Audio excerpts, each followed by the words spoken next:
C'est décidément une très très belle rentrée musicale sur Radioscope. Après avoir parlé avec Mika et Gérald de Palmas, on continue de faire l'appel, un petit peu comme à l'école, avec les artistes Radioscope que vous aimez. Aujourd'hui, on a la joie de partager un moment de radio avec Eddie de Préto, messieurs, dames. C'est la fête de trop. Bonjour Eddie, bienvenue sur Radioscope. Salut, ça va? Première question de travail. Quand on rentre et tout au boulot avec les collègues, comment s'est passé l'été, Eddie? Il a été studieux. Très bel été. T'as quand même profité des Très vacances. bel été. Une semaine, mais sinon on a pas mal travaillé sur la rentrée, justement, sur Love and Tendresse et sur tout un tas de surprises, la tournée, le prochain projet. Donc non, il y a eu pas mal de travail. 2 ans et demi après ton dernier album, à tous les bâtards, tu es de retour avec 2 nouveaux titres. Celui que nous jouons déjà sur Radioscope, Love and Tendresse, tu viens d'en parler. Est-ce que finalement le titre du dernier opus à tous les bâtards et le titre du nouveau single Love and Tendresse ne résume pas le changement entre le Eddie de Préto de 2021 et le Eddie de Préto de 2023?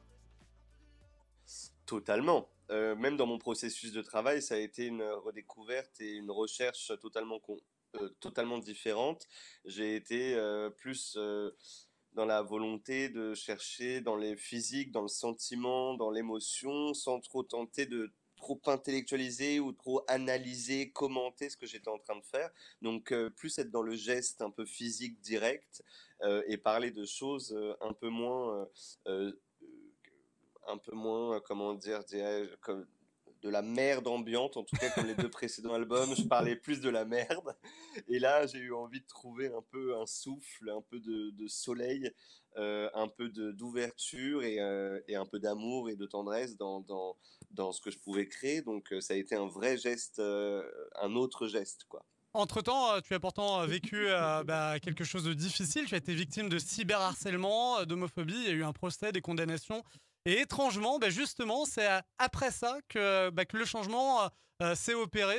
Est-ce que ça a un rapport ou pas du tout? Je pense que ça a joué en moi. Je parlais de merde ambiante, Pour le coup, on est nauséabonde. dedans. Euh, pour, pour le coup, on était bien dedans. Je l'ai vu véritablement en direct. J'ai vu ces hommes qui étaient remplis de haine. Et donc, pour moi, ça a été naturel et un peu même euh, du sauvetage que de pouvoir écrire un mantra d'amour et de tendresse, comme si dans la chanson je criais et comme si on en avait terriblement besoin. Et j'en avais terriblement besoin. C'est un petit peu le message je vais bien, vous m'avez pas eu, je suis sauvé, quoi. C'est un peu surtout, ouais, voilà, une réponse, une quête de soi pour pas tomber. Quand on voit les gens véritablement en physique et qu'on voit de quoi qu'est-ce qu'ils contiennent et de quoi ils sont remplis, j'ai eu juste une envie, c'est de ne pas être de ce même moule, de pas être de la même cour. Et donc, du coup, il m'a fallu trouver des choses qui potentiellement je ne ressentais pas dans ce climat-là et ça m'a beaucoup aidé d'écrire ces chansons-là pour justement en sortir. Gérald de Palmas nous disait il y a quelques jours de cela que faire de la musique, préparer un album, écrire des chansons, c'est un petit peu comme une thérapie. T'es en train de le confirmer finalement? Oui, ça a toujours été, de mon premier ou de mon deuxième, même le prochain projet, ça a toujours été bien sûr des choses qui aident, peu importe la méthode dont on travaille. Je pense que c'est catharsis de travailler sur des choses qui nous libèrent. En fait, moi j'ai l'impression de faire des checkpoints de vie, un peu comme dans Mario Kart, où tu passes tu passes des stades et de les noter. Et je pense que quand je serai un vieux chanteur de 60 ans, je regarderai mes albums et je me dirais ça c'était mon moment comme ça c'était mon moment comme ça, ah là c'était le bon moment, ah là c'était le moment plus sombre, voilà. Et je pense que oui, ça, c'est des moments de vie en fait que j'essaie de figer. Love and Tendresse, c'est le premier single extrait d'un album qui va arriver pour l'automne. Le Love, il en est question dans le tube, mais manifestement sur l'ensemble de l'album. Et il paraît que tu en es le premier surpris d'avoir réussi à balancer autant d'amour sur un album. Ben, en tout cas, c'est la première fois que je travaille de cette manière. En studio, je suis venu sans papier, sans écriture. D'habitude, je venais vachement scolaire, de manière la plus scolaire possible, avec plein de chansons écrites, commentées, réfléchies, nanani, nanana. Là, je suis arrivé les mains vides et je me suis juste laissé porter par la vibe, l'émotion, juste les mots qui venaient. Et les mots qui sont venus en premier étaient la quête de soi, la quête du bonheur, la quête de s'offrir des choses positives. Et je pense que tout le prochain projet traite de la relation des plus sensuelles, des plus sexuelles, à des plus personnelles, des plus intimes. Voilà, c'est toute cette recherche de relationnel autour de soi. Comment on arrive à se créer un peu un endroit positif et... Bon, il n'est pas que positif, hein, mais en tout cas, c'était la quête. Et on voit dans le prochain projet que parfois, c'est pas toujours gagné. T'as pris plus de plaisir à faire cet album que les autres, justement, sur le côté positif, sans vraiment se prendre la tête, sans réfléchir, etc. Ou alors tu prenais déjà du plaisir avant, malgré les prises de tête. Il était plus libérateur, même il est beaucoup plus rythmique, il est beaucoup plus physique, il fait plus danser cet album.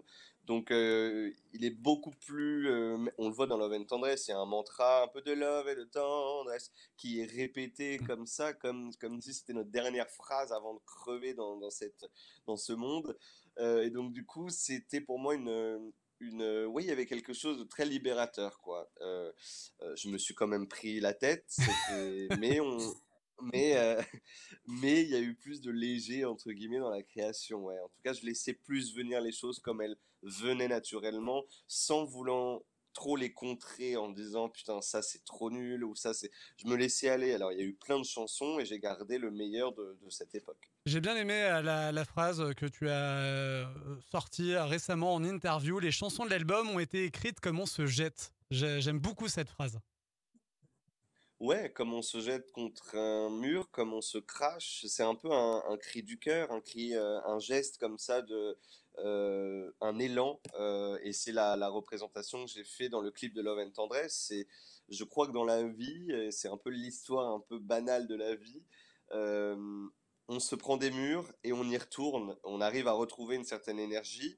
Le Covid a été un exemple pour beaucoup. On se prend un mur et 2 ans, 4 ans, même plus, on retrouve l'énergie de se relever le matin, de retrouver du positif et de retrouver peut-être la même histoire et qui potentiellement on va se rejeter contre un mur et on va y retourner. Et je crois que c'est cette boucle infernale et la plus vraie qu'on se prend un peu au quotidien que j'avais envie de mettre en avant parce qu'un album c'est ça aussi, c'est se remettre dans une boucle, se recracher potentiellement, reprendre le risque de à chaque album, c'est reprendre un risque et de potentiellement se reprendre un mur où tout exploser grâce à Radio Scoop. Qui dit nouvel album dit nouvelle tournée. Cette dernière sera de passage dans la région chez nous à Lyon le 10 avril prochain en Radiant Bellevue de Caluire, donc juste à côté de Lyon. Est-ce que le changement d'Eddie De Pretto se verra aussi sur scène? Est-ce que tu vas travailler tes concerts un petit peu différemment? Carrément, ouais. Enfin, c'est en tout cas un nouveau visuel. Il y aura beaucoup plus d'images. Je peux pas trop en dire trop parce que je suis vraiment dessus, mais en tout cas, ça sera. J'aime beaucoup les concerts très très très précis, très euh, codés, très comment dire timés entre guillemets. À Et donc du l'américaine, quoi. coup, il sera à l'américaine si tu veux, et en tout cas il sera dans cette énergie-là, avec beaucoup de visuels, ouais, ça sera différent des autres en tout cas. Eddie, juste avant de terminer, c'est plus français ce moment de radio ensemble, question importante, la question chèvre. J'ai lu qu'après chaque album, après chaque grosse tournée, tu as toujours la tentation de tout plaquer et de partir élever des chèvres. Alors, ce projet, il en est où et surtout, pourquoi les chèvres? Écoute, ça c'est un peu le fantasme De tous les artistes? du ras-le-bol. Ouais, non, mais même de pas mal de gens, il y a toujours un peu, je pense, un truc d'aller, je quitte toute cette enfer, toute cette boucle et je sors et je vais me rêver ailleurs, je vais me rêver autrement, je plaque tout et tout. Oui, parfois je l'ai, mais je retourne en studio finalement, apparemment, jusqu'ici. Exactement, et c'est plutôt réussi avec Love and Tendresse, le nouveau single d'Eddie De Preto, avec Ma Machine qui ne marche plus, mais elle va repartir dans un instant, vous inquiétez pas. Premier extrait du nouvel album qui arrive pour l'automne. On a une date d'ailleurs pour l'album ou pas du tout? Je l'ai pas trouvé. On n'a pas de date On encore. n'a pas encore de date, donc j'ai bien travaillé, j'ai pas trouvé la date parce qu'il n'y en a pas tout simplement. Mais Love and Tendresse tente Exactement. déjà sur Mais c'est à Radio Scoop. l'automne. C'est à l'automne, et puis surtout Eddie De Preto de passage dans la région le 10 avril prochain en Radio Bellevue de Caluire, juste à côté de Lyon. Merci beaucoup Eddie De Preto d'avoir partagé ce moment de radio avec nous. Merci. Merci, au revoir. Parfait, merci beaucoup Eddie. Merci, salut.